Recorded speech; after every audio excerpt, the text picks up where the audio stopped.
Hello, Gino here, and you are listening to Otherworld Connections.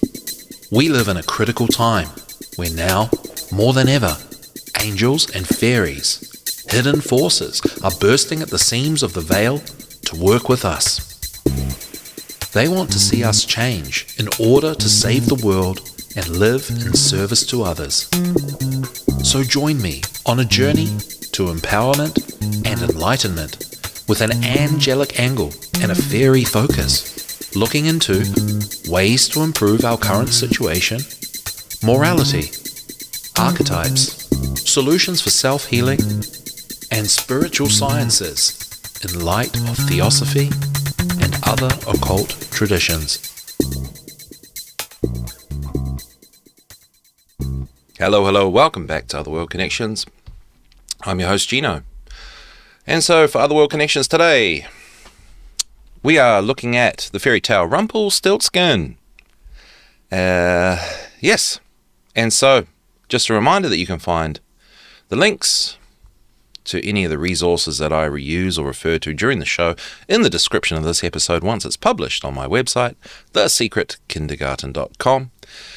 And of course, on all my channels on YouTube, otherworldconnections.substack.com, Odyssey, Rumble, and on the main podcast platforms. And speaking of important topics and that sort of thing, thank you for tuning in to Revolution.radio, the number one listener-supported radio station in the whole world. So, please, help support our efforts and airtime by visiting the station's donation section on our website, Revolution.radio. So, with Rumpelstiltskin on the table, let's figure out what we are to do.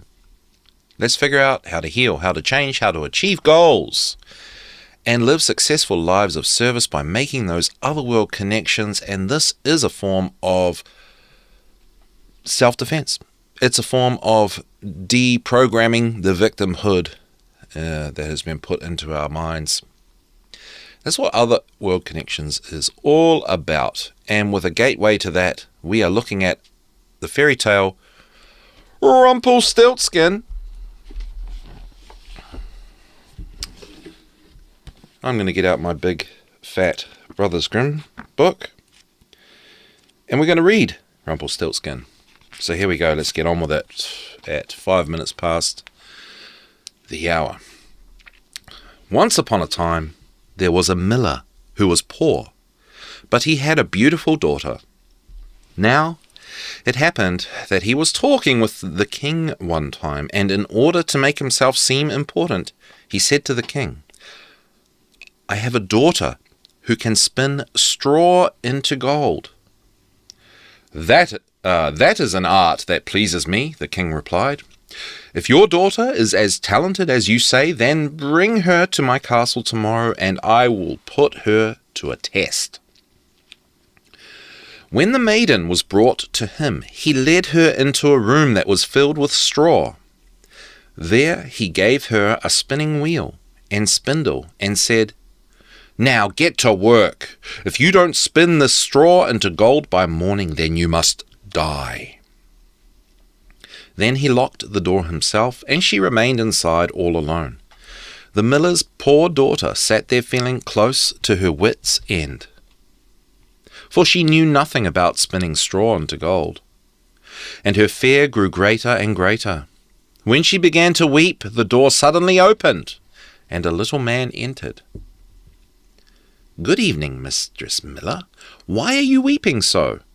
"Oh," answered the maiden, "I'm supposed to spin straw into gold, and I don't know how." The little man then asked, "What will you give me if I spin it for you?" "My necklace," the maiden said.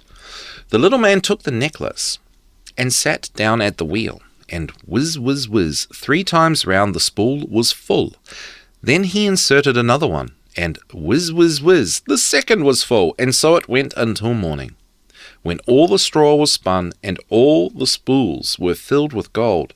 The king appeared right at sunrise, and when he saw the gold, he was surprised and pleased. But his heart grew even greedier. He locked the miller's daughter in another room that was even larger than the first, and ordered her to spin all the straw into gold if she valued her life. The maiden did not know what to do and began to weep. Once again the door opened, and the little man appeared and asked, "What will you give me if I spin the straw into gold for you?" "The ring from my finger," answered the maiden. The little man took the ring, began to work away at the wheel again, and by morning he had spun all the straw into shining gold. The king was extremely pleased by the sight, but his lust for gold was still not satisfied. So he had the miller's daughter brought into an even larger room filled with straw, and said to her, "You must spin all this into gold tonight. If you succeed, you shall become my wife." To himself he thought, "Even though she's just a miller's daughter, I'll never find a richer woman anywhere in the world." When the maiden was alone, the little man came again for a third time and asked, "What will you give me if I spin the straw into gold once more?" "I have nothing left to give," answered the maiden. "Then promise me your first child when you become queen." "Who knows whether it will ever come to that?" thought the miller's daughter. And since she knew of no other way out of her predicament, she promised the little man what he had demanded. In return, the little man spun the straw into gold once again. When the king came in the morning and found everything as he had wished, he married her, and the beautiful miller's daughter became a queen. After a year, she gave birth to a beautiful child. The little man had disappeared from her mind, but now he suddenly appeared in her room and said, "Now give me what you promised." The queen was horrified and offered the little man all the treasures of the kingdom if he would let her keep her child. But the little man replied, "No, something living is more important to me than all the treasures in the world." Then the queen began to grieve and weep so much that the little man felt sorry for her. "I'll give you 3 days' time," he said. "If you can guess my name by the 3rd day, you shall keep your child." The queen spent the entire night trying to recall all the names she had ever heard. She also sent a messenger out into the country to inquire high and low what other names there were. On the following day, when the little man appeared, she began with Caspar, Melchior, Balzer, and then repeated all the names she knew, one after the other. But to all of them the little man said, "That's not my name." The second day she had her servants ask around in the neighbouring area what names people used, and she came up with the most unusual and strangest names when the little man appeared. "Is your name ribs of beef, or mutton chops, or laced leg?" But he always replied, "That's not my name." On the 3rd day the messenger returned and reported, "I couldn't find a single new name, but as I was climbing a high mountain at the edge of the forest, where the fox and the hare say good night to each other, I saw a small cottage, and in front of the cottage was a fire, and around the fire danced a ridiculous little man who was hopping on one leg and screeching, 'Today I'll brew, tomorrow I'll bake, soon I'll have the queen's name's sake. Oh, how hard it is to play my game, for Rumpelstiltskin is my name.' You can imagine how happy the queen was when she heard the name. And as soon as the little man entered and asked, 'What's my name, your highness?' she responded first by guessing. "Is your name Kunz?" "No." "Is your name Heinz?" "No." "Can your name be Rumpelstiltskin?" "The devil told you! The devil told you!" The little man screamed, and he stamped so ferociously with his right foot that his leg went deep into the ground up to his waist. Then he grabbed the other foot angrily with both hands and ripped himself in two. All right. I like to read stories to people. I like to read stories to kids. So, sorry if I spoke to you then like you were a child. But that's just the way it is today. So, Rumpelstiltskin, this is a really good one. Okay, so I discovered, in terms of decoding this, that Rumpelstiltskin is, one of the legit and less disputable fairy tales. For its authenticity, at least. So, Rudolf Steiner had a lot to say about Rumpelstiltskin. It appears to be a Brothers Grimm fairy tale that is used as an example when people talk about, when researchers and, spiritual scientists such as Rudolf Steiner talk about fairy tales. So, we're going to read. Let me take a sip of my coffee. It's getting cold, so I'm just going to do a few gulps as we go. Fairy tales in the light of spiritual investigation. We have covered this on a previous episode. I'm getting crossover between my Secret Kindergarten show and this one. That's the idea, because all roads lead to Rome, and my road is leading towards the importance of fairy tales. So let's go. Let's see what Rudolf Steiner has to say. Let us take another fairy tale, also collected by the Brothers Grimm, the fairy tale of Rumpelstiltskin. A miller asserts to the king that his daughter can spin straw into gold and is requested to have her come to the castle. The daughter goes to the castle. She's locked in a room. So I probably should have edited this bit out. We just read the story, didn't we? In the room she is helpless, and while she is helpless, a mannequin appears before her, who says, "What will you give me if I help you?" The miller's daughter gives him the necklace, and so on and so forth. And yes, the little man eventually asks to finally grant the child.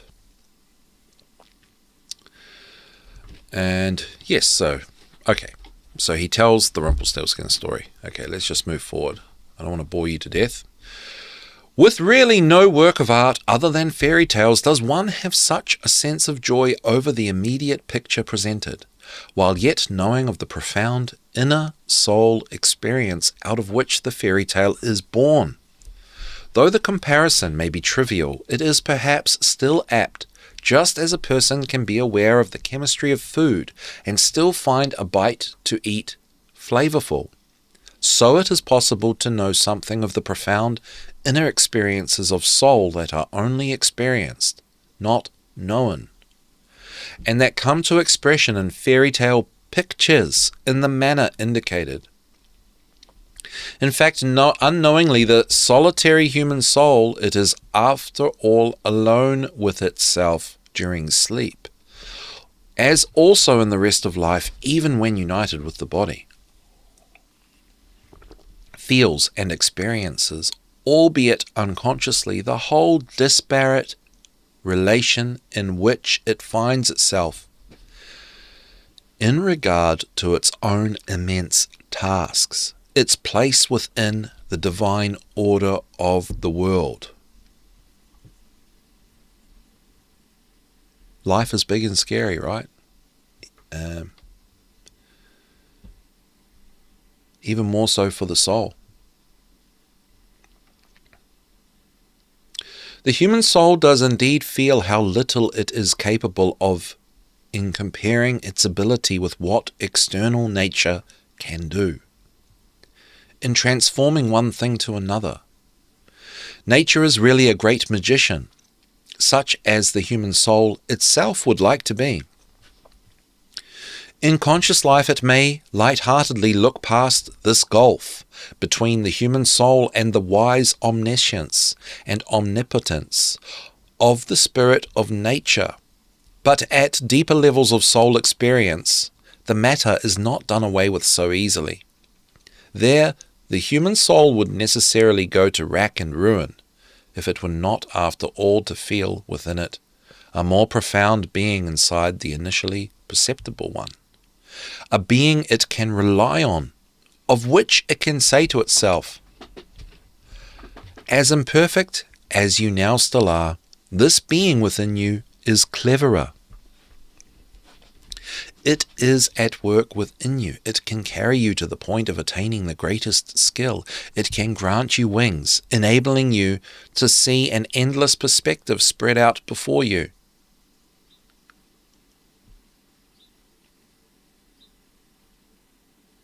Leading into a limitless future. You will be capable of accomplishing what you cannot yet as yet accomplish, for within you there is something that is infinitely more than your knowing self. It is your loyal helper. You must only gain a relation to it.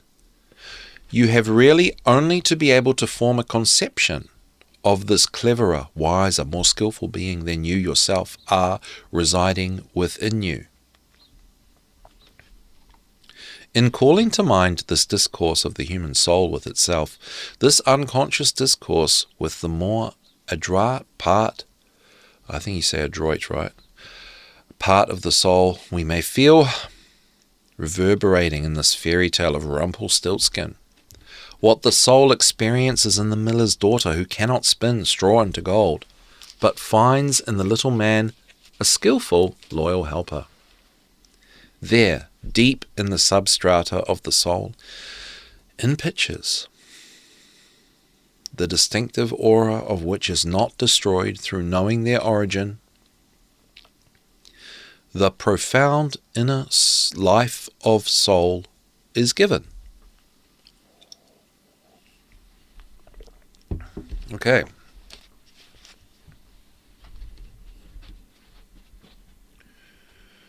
So really understanding how the universe operates, what goes on behind the closed doors, right,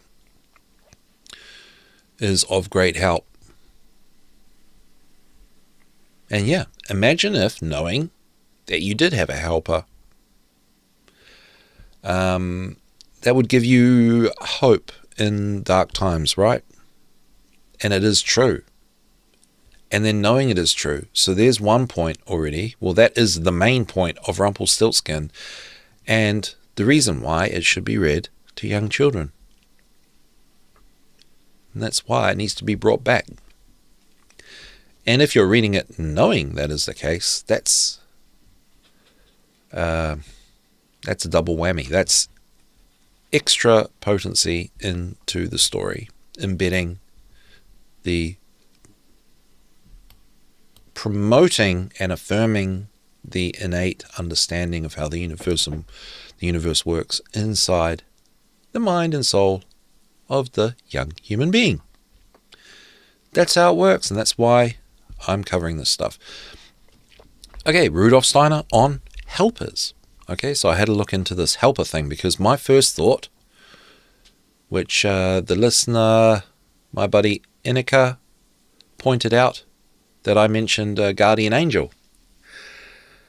And I believe, yes, a guardian angel is a helper, is a soul helper.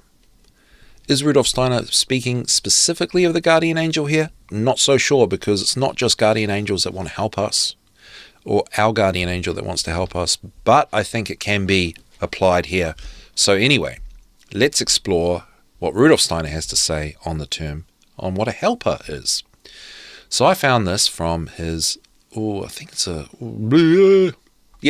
lecture, Karmic Relationships, which he gave on the 15th of June, 1924, guys, in Breslau, wherever that may be. Oh dear. Right, now, the facts of the matter are these. In the physical human form, the metabolic limb system is the lowest and therefore has little to do for what? Okay, before we go on, I'm not claiming to actually know this deeply or even superficially. But Steiner, the threefold nature of things, he put in the physical human body, there are three systems. He, as a correspondence to this, trivium and Trinity and these kind of threefold things. He arranged the physical human systems into three systems. So one is the metabolic limb system. So it's deep. Okay, so the metabolic limb system is the lowest and therefore has little to do for what is essentially human in earthly life.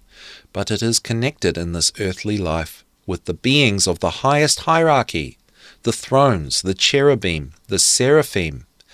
As we move about the world or work with our hands in this mysterious activity of the thrones, cherubim, seraphim is present. These beings remain helpers when man's life continues between death and a new birth. They remain helpers. Now it is quite erroneous to believe that the moral content of the soul proceeds from the head. In reality, regarded from a higher point of view, man's head is by no means such a tremendously important organ. The head is really more or less a mirror of the external world, and if we had the head alone, we should know about nothing except the external world. The head simply reflects the external world.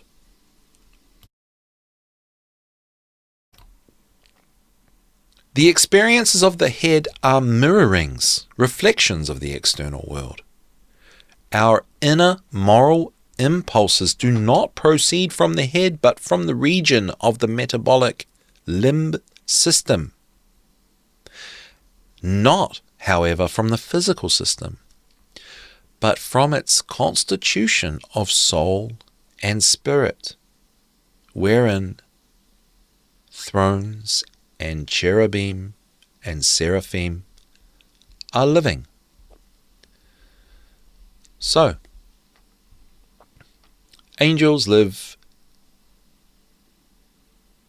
in the soul and spirit. So there is talk here of angels being helpers. I also think that fairies are helpers, which may be seen as a lower order. The important thing to know is that there is help. There is this, people talk about quantum mechanics. I don't really know, but there's different ways to talk about these things, and I choose to say, because I asked one day, what's helping me? And this is how I got to all of this, so I just like to say angels and fairies. And I believe it to be like that. And I find it way more helpful to just, put a name to it and incorporate that as a way forward. And that's sort of what Steiner is saying in his Fairy Tales in the Light of Spiritual Investigation.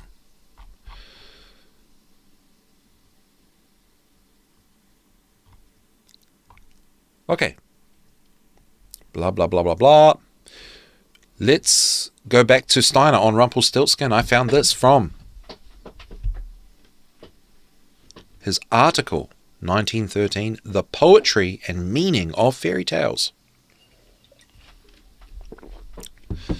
No other work of art gives us the feeling of utmost inner joy as the fairy tale with its unsophisticated pictures. Yet we can also know the deep soul experience from which such a tale arises. It is a prosaic but accurate comparison to say, we can know a great deal about the chemistry of our food and still take pleasure in something delicious we are eating. And so we can know and understand something about these deep inner soul experiences in us that are felt but not known, and that emerge as the pictures of fairy tales. Indeed, our solitary soul, this miller's daughter, is a lonely thing, both in sleep and in waking life, even though she is harbored in our body. The soul feels, but unconsciously, the great antithesis she has to live in, She experiences, but does not understand, her unending task, her own anchorage in divine worlds.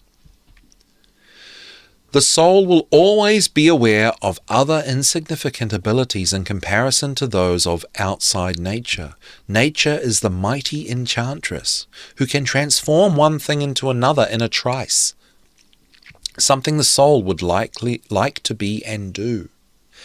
In everyday consciousness, one can submit with a good grace to this disparity between the human being and the omnipotent wisdom of the spirit of nature. In the depths of the soul, however, things are not so simple.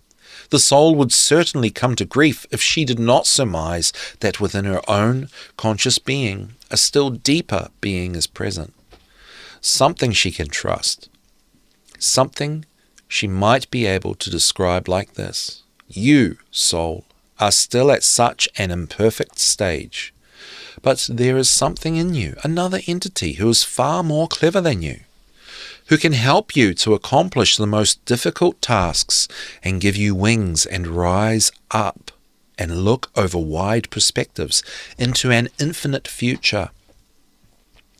Someday you will be able to do what is still impossible, for there is something within you that is far, far greater than the part of you now that knows. It will be a loyal helper if you can enter into an alliance with it.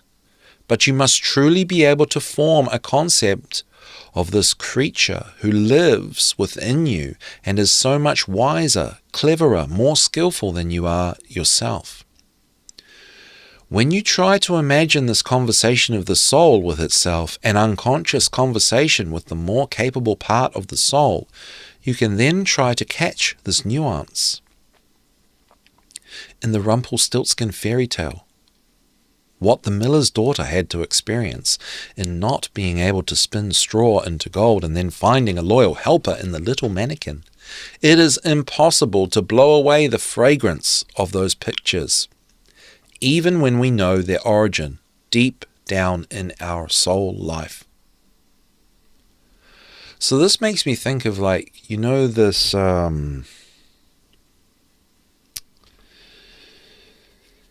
it's not really NLP, but it's this trick, like say you need to remember to do something in the morning. So what you do is you put something on your bedside table, something you wouldn't ordinarily put there. And then when you wake up, you see that thing on the bedside table and it reminds you of the thing that you have to do. So it's like a device, right? To help you remember, or to help you, just to help you, right? And I think this is what understanding that you do literally have an angel helping you, or just a force, an energy, an archetype, something you have, something there willing to help and helping you to achieve anything. Knowing that gives you faith and hope that you can achieve anything. And I think that's the key, and that's the important message in the Rumpelstiltskin. I think that's essentially what Steiner is saying here. And deep down we do know it in our soul. Okay, now we're going to look at what happens when you try to take it literally, Rumpelstiltskin. And, wading through all the books that are looking into fairy tales and decoding them and trying to understand them, there are a lot, and there are a lot of interpretations, and a lot of them are trying to take them literally. And we're just going to look at this one to see, perhaps the wrong way to go about it, and also just to see perhaps what comes out of someone trying to decode these literally that we can connect to the more esoteric definitions of Rumpelstiltskin, which is what we're all about here. So this is from Maria Tatar, 1987 book, The Hard Facts of the Grimm's Fairy Tales. And she is not very happy that the woman is completely disempowered. Okay. In some versions of Rumpelstiltskin, the king's greed is stirred by more than the prospect of finding an able-bodied worker. The Grimm's final version of Rumpelstiltskin, for example, features a heroine who evidently can spin straw to gold, a talent that the story's monarch finds most appealing. That tale, rather than linking a heroine's labour with supernatural beauty, allies hard work with supernatural powers to produce desirability. While wealth is the explicit goal of most fairy tale heroes, it usually stands on no more than an equal footing with a happy marriage. Few tales in the Grimm's collection are so crass as Rumpelstiltskin, in depicting purely economic motives for marriage. Rumpelstiltskin goes by many names.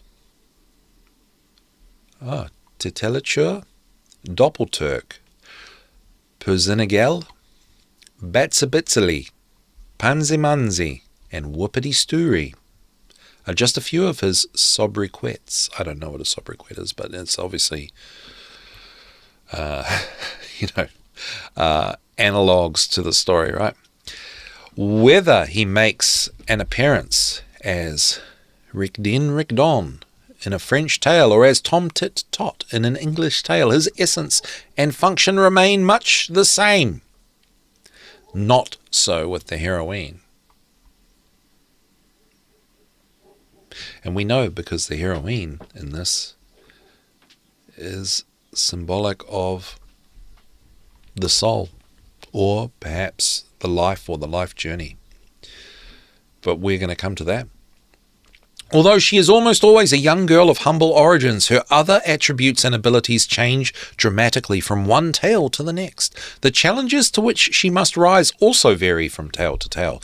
In a random sample of 17 versions of Rumpelstiltskin, for example, 11 turn on the issue of spinning vast quantities of flax in a brief span of time. 6 are concerned with transforming straw or flax into gold.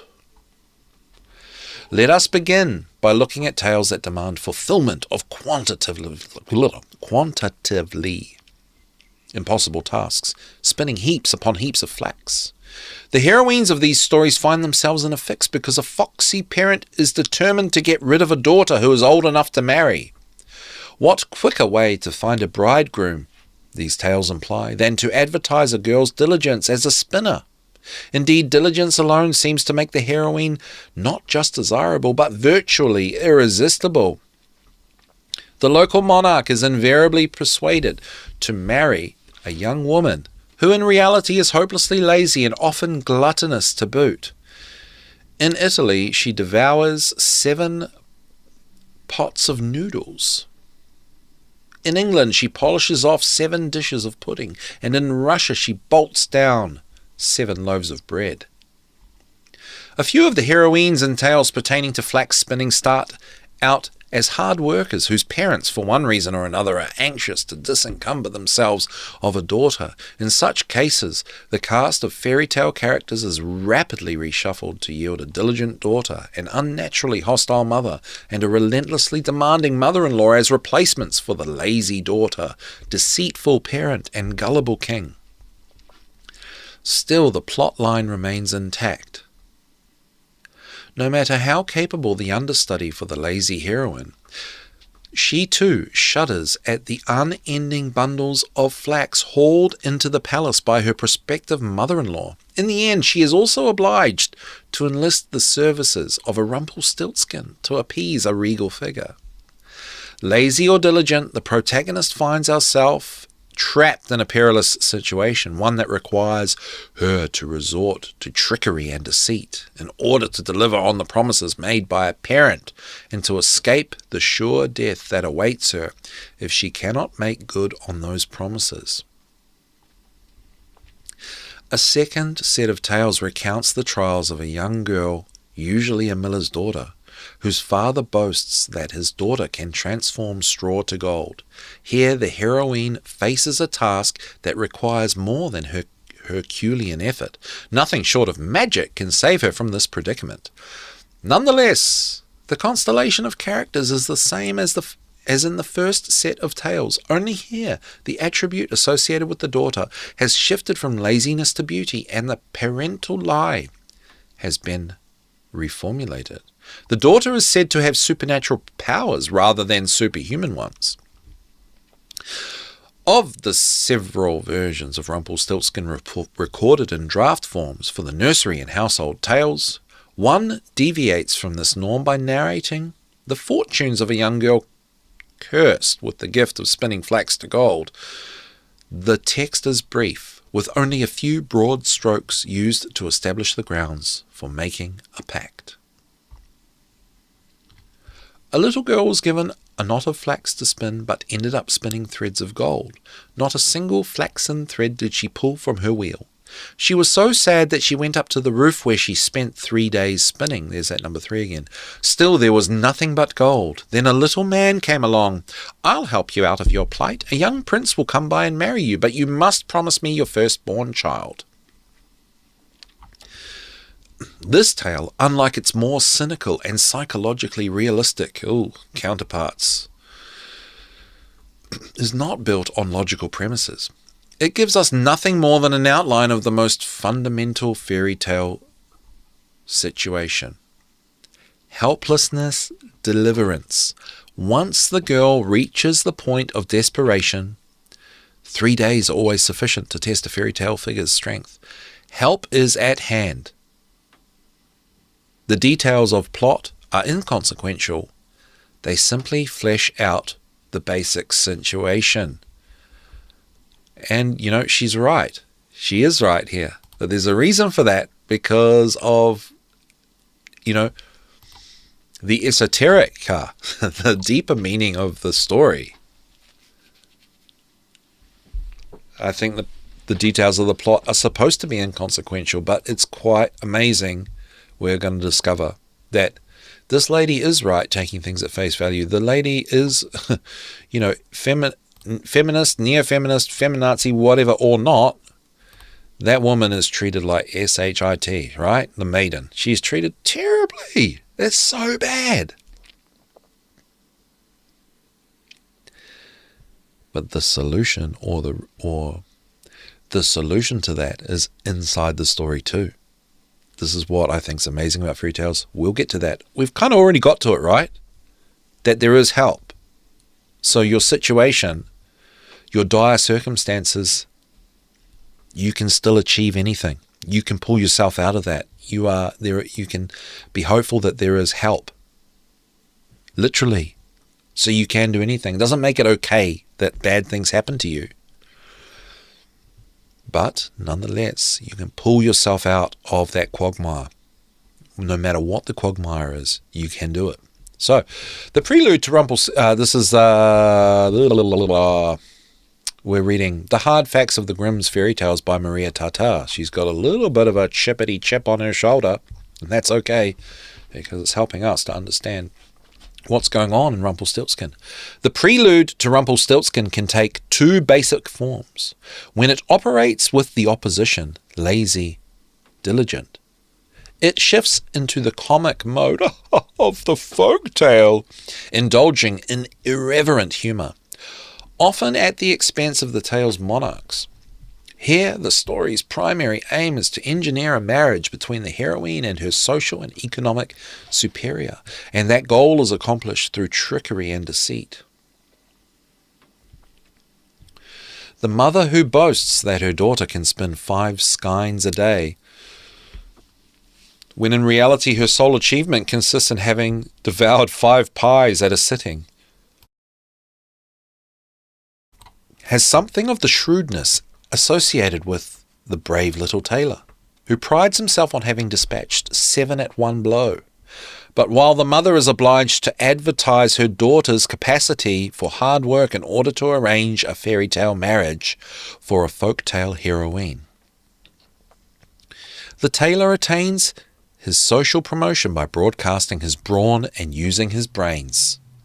The folk heroine of Rumpelstiltskin can get ahead in life only when a parent is clever enough to hoodwink a monarch and when a helper comes to her rescue. When the prelude to Rumpelstiltskin operates with the opposition, natural, supernatural, the tale slips into the melodramatic mode of fairy tales, depicting situations in which the stakes are always high and a heroine whose morale is always low. Here the goal is also once again marriage, but with little purposeful manoeuvring on the part of the tale's protagonists. The father boasts about his daughter's supernatural powers, yet no ulterior motives are attributed to him. A girl can spin flax to gold, but she has no particular aspirations in mind. The clever ruses and resourceful deceptions that drive the plots of the folk tales rarely advance the action of fairy tales.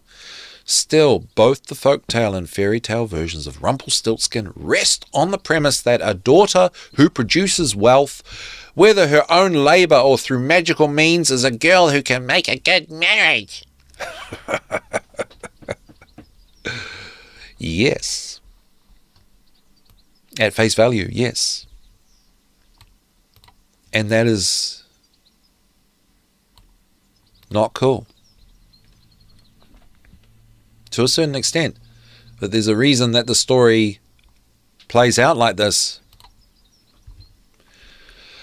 At the heart of all versions, Rumpelstiltskin is a contract made between innocent young girl and a devilish creature. Motivating that contract, the tale's stable centre, requires nothing more than positioning the heroine in a situation where she finds herself in desperate straits. Whether there is any logic to her neediness is irrelevant. Psychological realism has never been the strong suit of folkloristic narratives, particularly those that veer off in the direction of the supernatural. How dare they? What counts is the heroine's perceived need for intervention.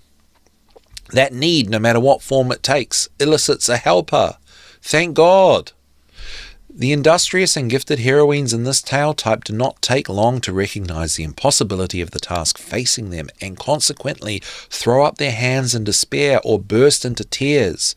The hopelessly self-indulgent and less persevering heroines simply shrug their shoulders and resign themselves to their fate. The devil may spin for all I care, asserts one young woman. No sooner has she spoken these words than Terrytop, the Cornish Rumpelstiltskin, materializes to accept the invitation to sit down at the spinning wheel. The pact between maiden and unearthly creature is quickly sealed. So if we look at what she said esoterically, she's saying that essentially no one, if we were to go esoteric on that, which I know you can't, but say if we were, it would almost be like saying that, no one should be treated badly and then expected to do better than that. And that's true, but nevertheless, that seems to be the challenge in life that every one of us facing our trauma. And she also says not only that we are actually capable of doing more, but we're not if we don't face the trauma and overcome it, right? So this is where we end up with, this snowflake culture, this victimhood culture. She's kind of perpetuating this victimhood. Do you see what I'm saying?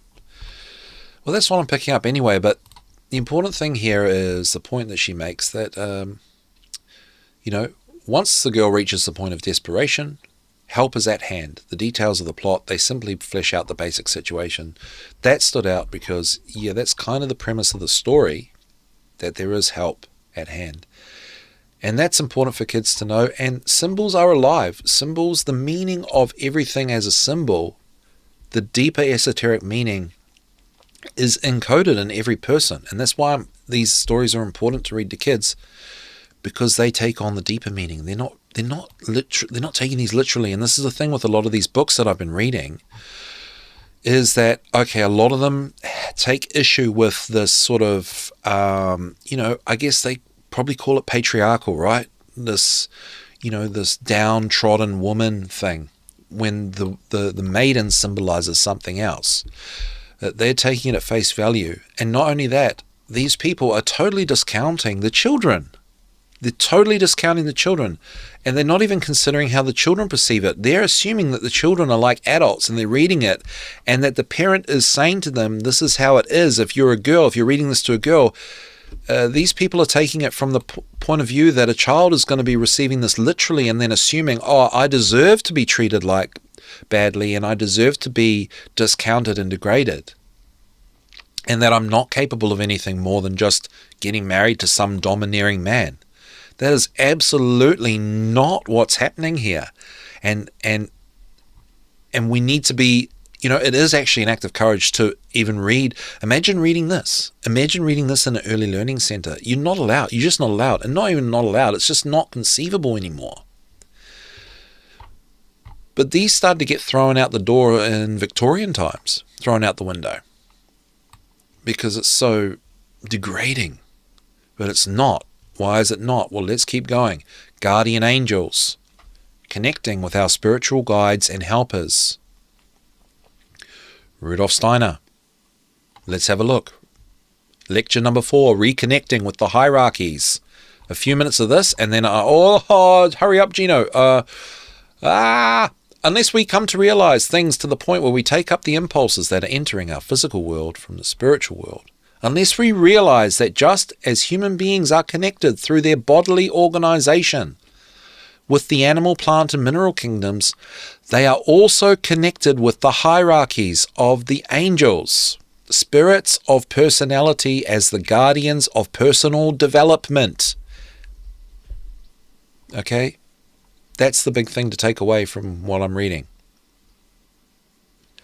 We are connected to spiritual hierarchies. We are connected to the angels, and they want to help us. And knowing this, or having that affirmed to us through fairy tale as young children, is literally one of the best things you can do for a kid. It's one of the best things. And Rumpelstiltskin spells it out clearly. So get reading to kids. Rumpelstiltskin. Unless we are able to understand the spiritual foundations of these things, we shall get nowhere. So then if we do understand it, we're going to get somewhere. Everything depends on human beings finding courage and strength today to see into the spiritual world. We are at the beginning of a hard struggle in which all the instincts will be stirred up that arise from the one half-truth that the life of the economy is the only reality and everything belonging to the soul and spirit is ideology, and from the other half-truth that the element of soul and spirit is the only reality and the whole external world is ideology. These contradictions will let loose such instincts in human nature that for long ages spiritual battles will rage such as people cannot imagine today. Well, maybe we can now, because today is now 2024. We should know this, and we should also know that we have to raise ourselves to a vision of the spiritual world as we conceive of it, one that is in keeping with the ethos of the times. The present time of its very nature is asking this of us. We must respond. So I'm responding. So looking at Rumpelstiltskin and, raising ourselves to the vision of the spiritual world in the current time, this is my decoding of it, and I'm using Symbolism, a comprehensive dictionary, to refer. I didn't have to go further than that because check this out. So the miller is, someone who transforms things, right? And and that's his job. So it's a perpetual thing. So what am I saying? Habitual and uncreative thinking. Because the miller is not the greatest person, right? He just gives up his daughter and he lies. So the miller is a bad guy. And he represents habitual and uncreative thinking. So we're talking the mind control programming that we've all got. Our bad programming, our erroneous neural pathways, because we were left in front of the TV, we were taken to the indoctrination centers, we were all that. And the king represents sovereignty, All right, the king usually always represents something like that.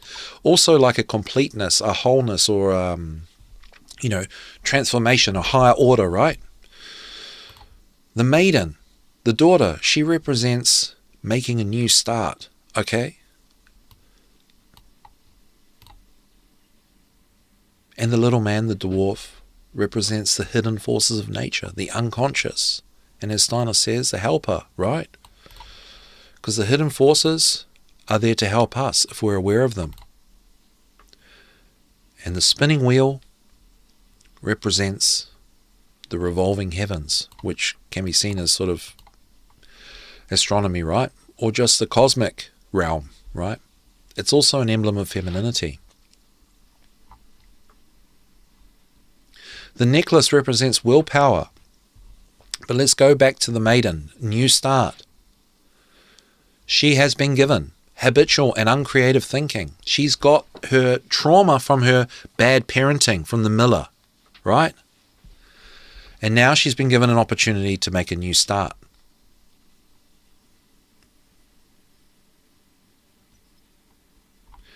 She reaches the bottom of the barrel and she has to start again, right? She's absolutely hopeless. She's got to turn the straw into gold.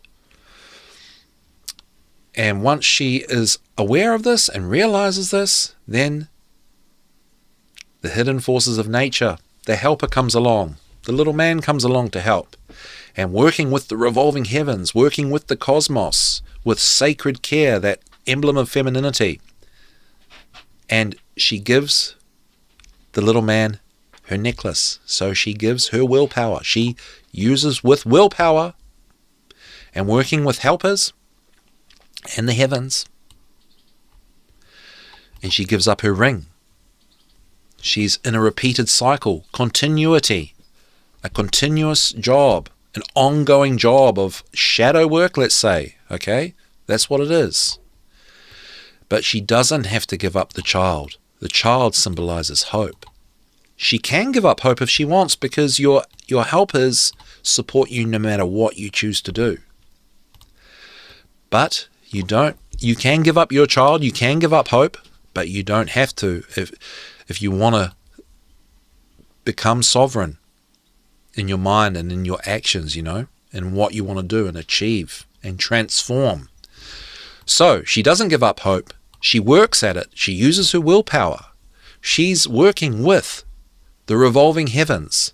She's exercising true care. She's got help from her, let's say, guardian angel. She's making that new start towards sovereignty, the marriage with the king. And when she becomes the queen, she has completed her transformation. And all that's left is the key to power. And that is the name. Guessing the name of Rumpelstiltskin. The name symbolizes the soul. It symbolizes the key to power. Think of the luck provided to naming a ship and the correspondence between a ship and the soul. So naming Rumpelstiltskin gave her the key to power. That's what guessing the name was all about in the thing. So let's conclude with 1 minute left. When you have been, this is Rumpelstiltskin, decoded for today, for the present day. When you have been messed up by your parents and have bad programming, bad neural pathways, unhelpful thought patterns, you need to realize these. You need to become aware of them and accept that that's what's going on. This is a hopeless feeling. And when you hit that, hidden help shows up. Your helper will help you make a new start to a transformation. It requires of you your willpower, consistent work, and work with the hidden forces. And this can be the stuff that we cover in solutions in Otherworld Connections, things like tapping, EFT, visualization, goal setting, programming your mind, reprogramming your mind. Then you will transform and achieve sovereignty. Doing this will give you an understanding of your helpers and hidden forces, an understanding of how the universe operates, let's say an understanding of natural law. Just don't give up hope, and you will receive the key to power. And that's why fairy tales are important, especially Rumpelstiltskin. Lucky all you kids out there that have had Rumpelstiltskin read to you when you were a kid. Thanks so much for tuning in. I love you guys. We'll see you at the next one. Bye.